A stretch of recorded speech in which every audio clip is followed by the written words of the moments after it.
Olá! Como em toda família, los hermanos não andam se entendendo. Os dois principais parceiros do Mercosul, Brasil e Argentina, jogam duro para proteger a economia de cada país. Dois países que têm uma relação tão grande, tão sólida, tão forte, sempre tem problemas na fronteira mesmo. E você vai ver mais. Ex-presidente e atual senador Fernando Collor diz que não é hora de a Venezuela entrar no Mercosul. A presença da Venezuela poderia, em algum momento, atrapalhar esse processo de construção tão penoso. Negócios em vista. Presidente venezuelano Hugo Chávez vem ao Brasil e quer comprar aviões da Embraer.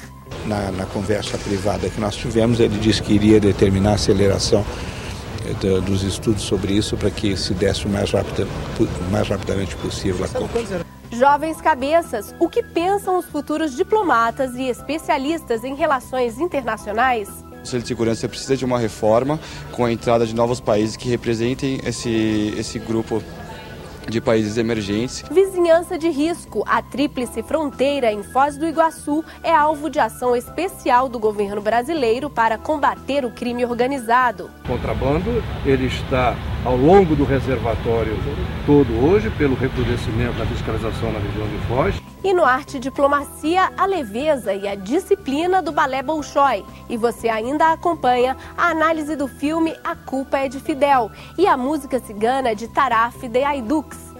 Tudo isso e muito mais você acompanha agora no Diplomacia, que traz ao longo do programa um ensaio fotográfico do casal Wright sobre Machu Picchu, que completa 100 anos de descobrimento, e sobre o Peru.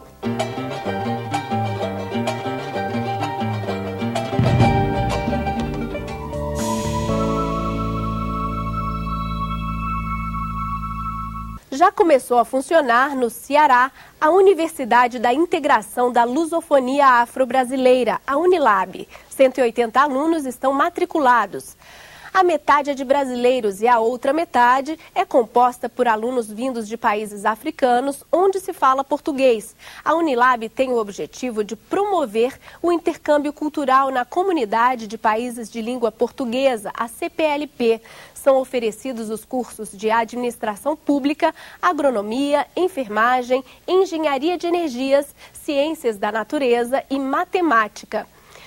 A maior presença brasileira no cenário internacional atrai cada vez mais os jovens para os cursos de Relações Internacionais, Comércio Exterior e de formação de diplomatas. Os estudantes de hoje serão atores no cenário político de amanhã. Mas o que pensa essa juventude? O Diplomacia foi ouvi-la. Eles ainda estão na faculdade. A adolescência nem chegou ao fim, mas já se preocupam com os rumos da política mundial. Hoje eles são estudantes de Relações Internacionais. Amanhã serão analistas, professores, diplomatas, responsáveis por pensar e executar a política externa e negociar com os parceiros do Brasil. Reunidos em encontros de relações internacionais como este em Brasília, os jovens discutem o cenário mundial e já revelam suas leituras sobre o futuro da política internacional. Para muitos temas, a opinião é formada desde cedo. Reforma das Nações Unidas, integração regional, comércio internacional. O que pensam, afinal, os jovens, futuros atores das relações internacionais sobre os temas que estão nas manchetes? Conselho de Segurança da ONU. O Conselho de Segurança precisa de uma reforma com a entrada de novos países que representem esse grupo de países emergentes. Deveria ser imediata, mas é uma utopia, né, eu dizer isso. Eu acho que ainda é um pouco precipitado dizer que o Brasil merece um lugar no Conselho de Segurança da ONU. Eu acho que é uma coisa inevitável, que precisa ser feita e que o Brasil está certo tentando almejar um maior espaço da política internacional. Nossa Senhora, não me faz pergunta difícil. Relações Brasil-Estados Unidos. De igual para igual. A gente está muito bom, então tem que ser de igual para igual agora. Eles têm que respeitar a nossa opinião. Deve haver um equilíbrio nas relações de trocas comerciais, mas também de equilíbrio político também. Cooperação é a solução. Então, impor o seu papel brasileiro, isso sim. Impor a sua posição e não afastar. A manutenção de uma relação com as grandes potências é totalmente benéfica e não pode ser deixada de lado de maneira alguma. Integração regional. Acho que temos sim que nos aproximar, melhorar, estreitar as relações com o Mercosul, porque é muito importante. Temos que primeiro visar os países do Sul e depois os outros. O Brasil, eu acho que parte do princípio de uma prosperidade não unilateral, e sim multilateral, e isso perpassa por uma integração sul-americana através do Mercosul. Tem que se juntar sim, porque o Brasil é grande, mas ele precisa do apoio dos vizinhos dele. Relações Sul-Sul. Na África, nos países africanos, será o futuro Brasil de hoje. Países que vão emergir, que vão desenvolver tecnologias, que vão se adaptar e que vai realmente ter a revolução democrática lá dentro. É uma forma de equilibrar o poder, equilibrar as relações internacionais, ter um balanço assim, equitativo das relações internacionais para que haja ganhos assim, paritários entre os países desenvolvidos e os países em desenvolvimento. O Brasil do futuro. A minha geração vem com uma visão mais positiva dessa nova inserção do país no cenário internacional. O Brasil vai ser um país que vai levar, assim, uma pacificação para as guerras e ajudar em desastres naturais, como já está fazendo agora, como está nos governos. E é esse modo que tem que seguir mesmo, que só vai levar a gente para frente. Os efeitos do tsunami no Japão se mostram cada vez mais presentes no Brasil. Além da falta de autopeças, que já provoca demissão de metalúrgicos, a preocupação é com o turismo. Todos os países do Mercosul registram queda no fluxo de visitas de japoneses no primeiro trimestre. A redução já é de 21%. Em 2010, 60 mil japoneses visitaram o país. A atração maior é pelo Rio de Janeiro, por Manaus e Foz do Iguaçu. E a tríplice fronteira entre Brasil, Argentina e Paraguai transformou-se em uma das principais prioridades da segurança nacional. Por lá passa de tudo, não apenas turistas. Desde abril, funciona em Foz do Iguaçu um gabinete de gestão integrada de fronteira para combater o crime organizado. A tríplice fronteira com Paraguai e Argentina é um dos pontos mais estratégicos do país, seja pela energia de Itaipu, pelo turismo ou pelo comércio, lícito ou não.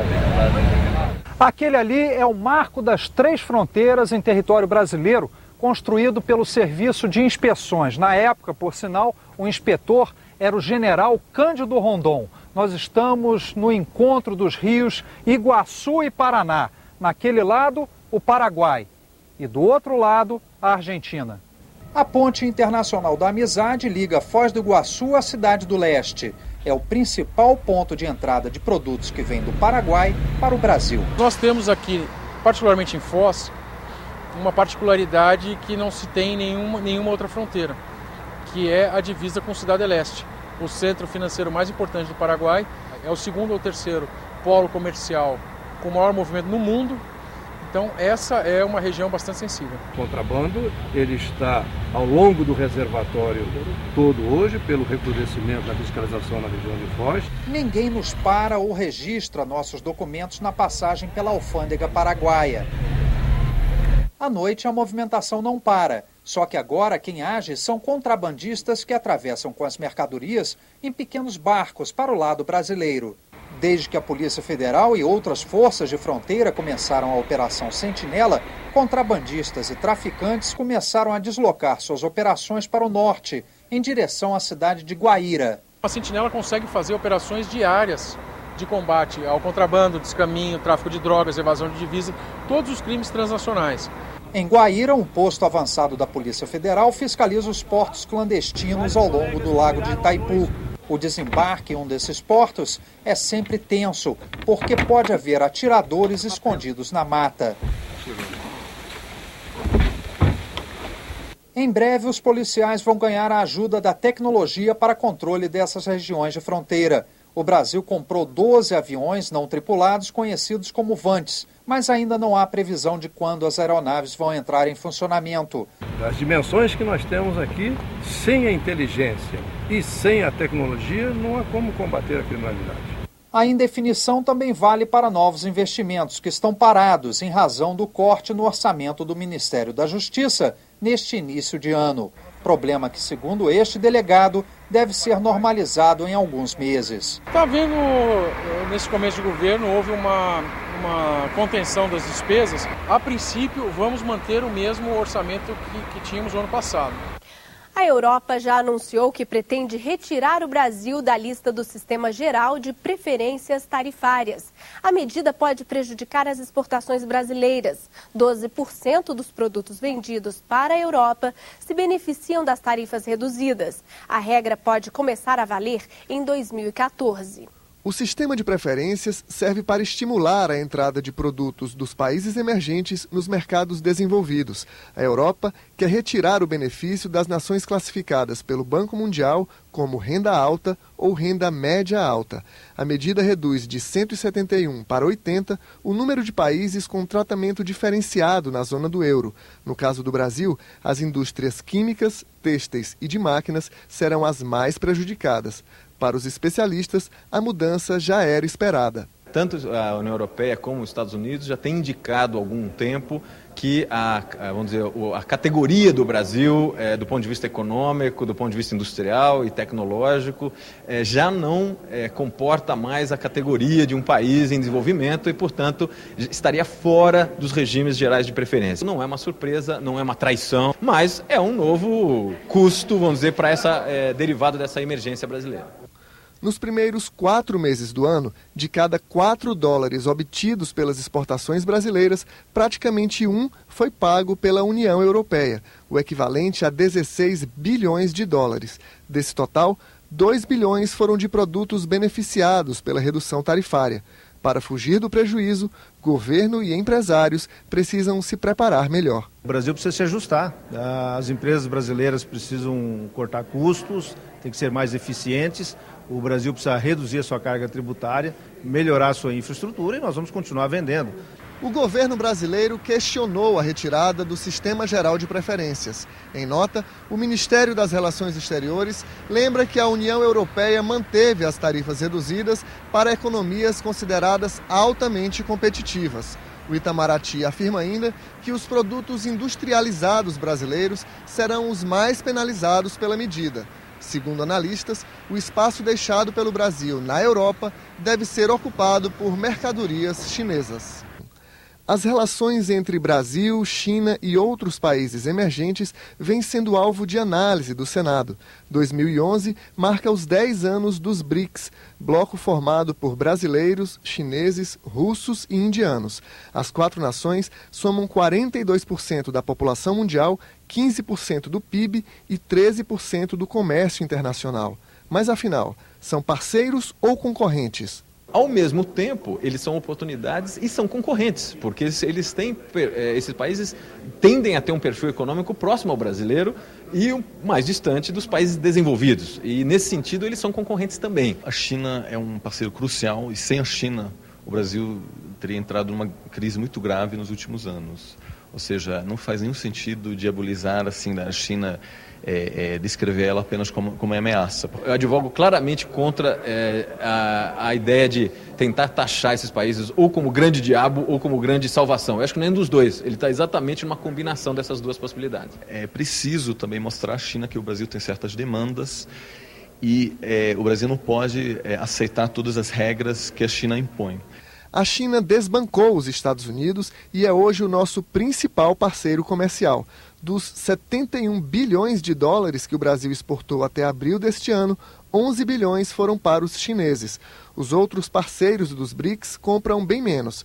A Rússia, em 7º lugar, responde por 1 bilhão e 800 milhões de dólares. A Índia, na 20ª posição, 835 milhões. E a África do Sul, o mais novo membro dos BRICS, aparece na 31ª colocação, com 147 milhões de dólares. Especialistas alertam que o Brasil precisa se esforçar mais para entender os países emergentes. O Itamaraty mantém apenas 11 diplomatas em Pequim, enquanto os Estados Unidos têm 200. Os brasileiros não têm um centro de estudo sobre a China. Os americanos têm 120. Meus alunos ainda vão todos para a França, eles vão todos para a Inglaterra e eles vão para a Espanha. Não são os parceiros importantes a longo prazo do Brasil. Eles precisam ir para a China, eles precisam ir para a Índia, mas ninguém vai porque não existem bolsas, não existem cooperações. os brasileiros têm mais diplomatas em Roma do que em Pequim, considerando que a Itália, a longo prazo, não tem uma importância econômica. Para o Brasil, é mais fácil morar em Roma do que em Pequim, eu posso confirmar isso.